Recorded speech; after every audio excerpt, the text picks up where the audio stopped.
Here are some nice classic lifts without inner doors at an apartment building in the Boswinkel estate in Enschede. There are 4 identical buildings at the Europalaan and Beneluxlaan. I can't remember exactly if it was the Beneluxlaan or the Europalaan, but that doesn't matter. Anyway, my boss was checking out his daughter's new apartment, and in the lunch break we went there, so I seized the opportunity to film the lifts, because I was told that they were old and may possibly replaced soon. So off we go then. We've got an interesting lift arrangement here with 2 small 6-person capacity lifts without inner doors, stopping at half-floor levels. The building has 13 stories, a basement, a ground floor and 11 levels above ground, and only 5 stops per lift. Both lifts stop at the basement and ground floor, then the left one stops at the 1st, 5th and 9th floor. The lift on the right stops at the 3rd, 7th and 11th floor. That seems a bit strange. Why does it skip so many floors and why doesn't it stop at even floors at all? Well, I'll explain later at the end of the video with some diagrams that I made in AutoCAD. The buildings date from 1961, that's what I found out on the internet, but I think they're more likely to be from the late 60s. I don't know the original brand, but since they are modernized by Kone, I'll bet they may originally be Starlit-Voorburg elevators, as they were the most popular brand in the Netherlands, especially in council flats like these. The lift seems to be single speed to me, and the controller seems to be replaced, as I could not hear any relays clicking. The modernization is done rather well. I like that the chef doors are still original and the KSS fixtures are a good choice. So, let's ride them!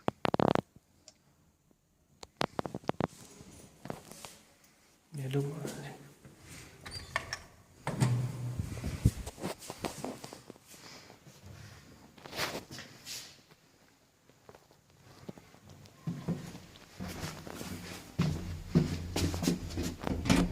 Doe een boost.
Right then, here we have a diagram of the apartment building. Let's start with the floor structure, with basically the ground plan of each level.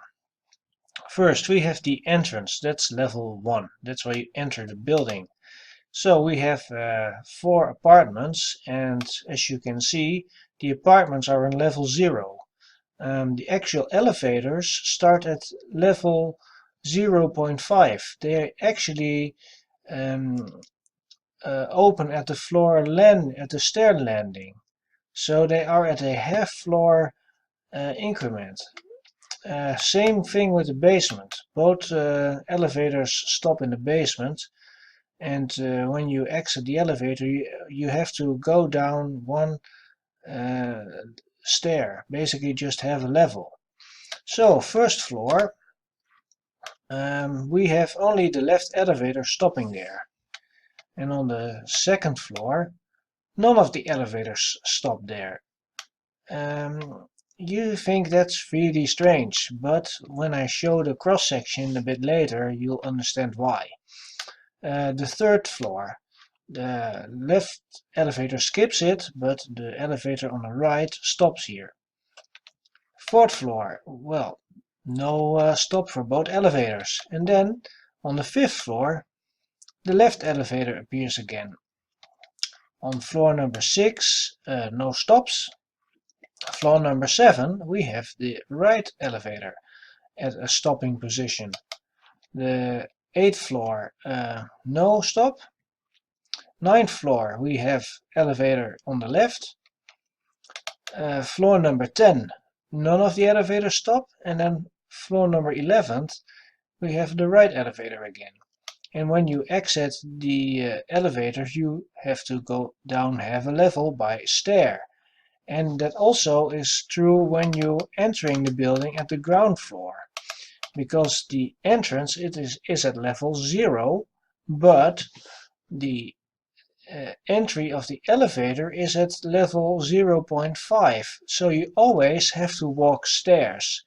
And that's why this building is not very suitable for people with a wheelchair. It's actually inaccessible for them. Well, in the 1960s, nobody gave a damn about wheelchair users and accessibility. Something like that would not be acceptable anymore today. But you may be wondering, why have they chosen this particular scheme? Well, as I show you here, we have 2 cross sections and the 2 floor plans. The left one here is the red elevator, that's the left elevator shaft, and the blue one here is the right elevator shaft. So, notice anything special? Well, both elevators stop at the basement and the ground, and then they all skip 3 floors. You see, they have 3 floor increments. So suppose you live on an even level, let's say the 2nd floor, you would basically exit the elevator at 1.5 and you go down up 1 stair. Well, that stair is actually here, but you know the landing is on the same level, but anyway, you go up this stair. And if you live on like the 8th floor, you basically exit at level 7.5 and you go up a stair.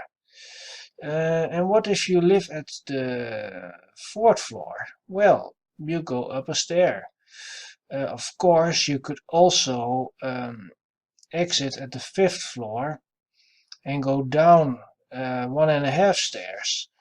So that's basically how this building is set up. The 2 elevators run individually. They are not arranged in a set arrangement, because such elevator would be way too expensive for a council flat. And well, they just chose to use 2 individual small elevators, single speed only, that only have 5 stops. So you have very little amount of doors, very few door contacts, and a very simple controller. The controller runs each lift individually, and it only has 5 floors, so you have very simple logic. That's why they've chosen this. And another reason is cost versus efficiency. Since you only have so few stops with 13 levels, you also reduce waiting times. You reduce the amount of inter-story traffic, and thus you can also make the elevator run a bit faster, although this one is actually quite slow. Another thing you can do, or you can benefit from, is that you have a really large stopping distance. So your brakes and your motor, they don't have to be super advanced or super expensive. You can use relatively low-end motors. So that's about it. I hope you enjoyed it, and thanks for watching.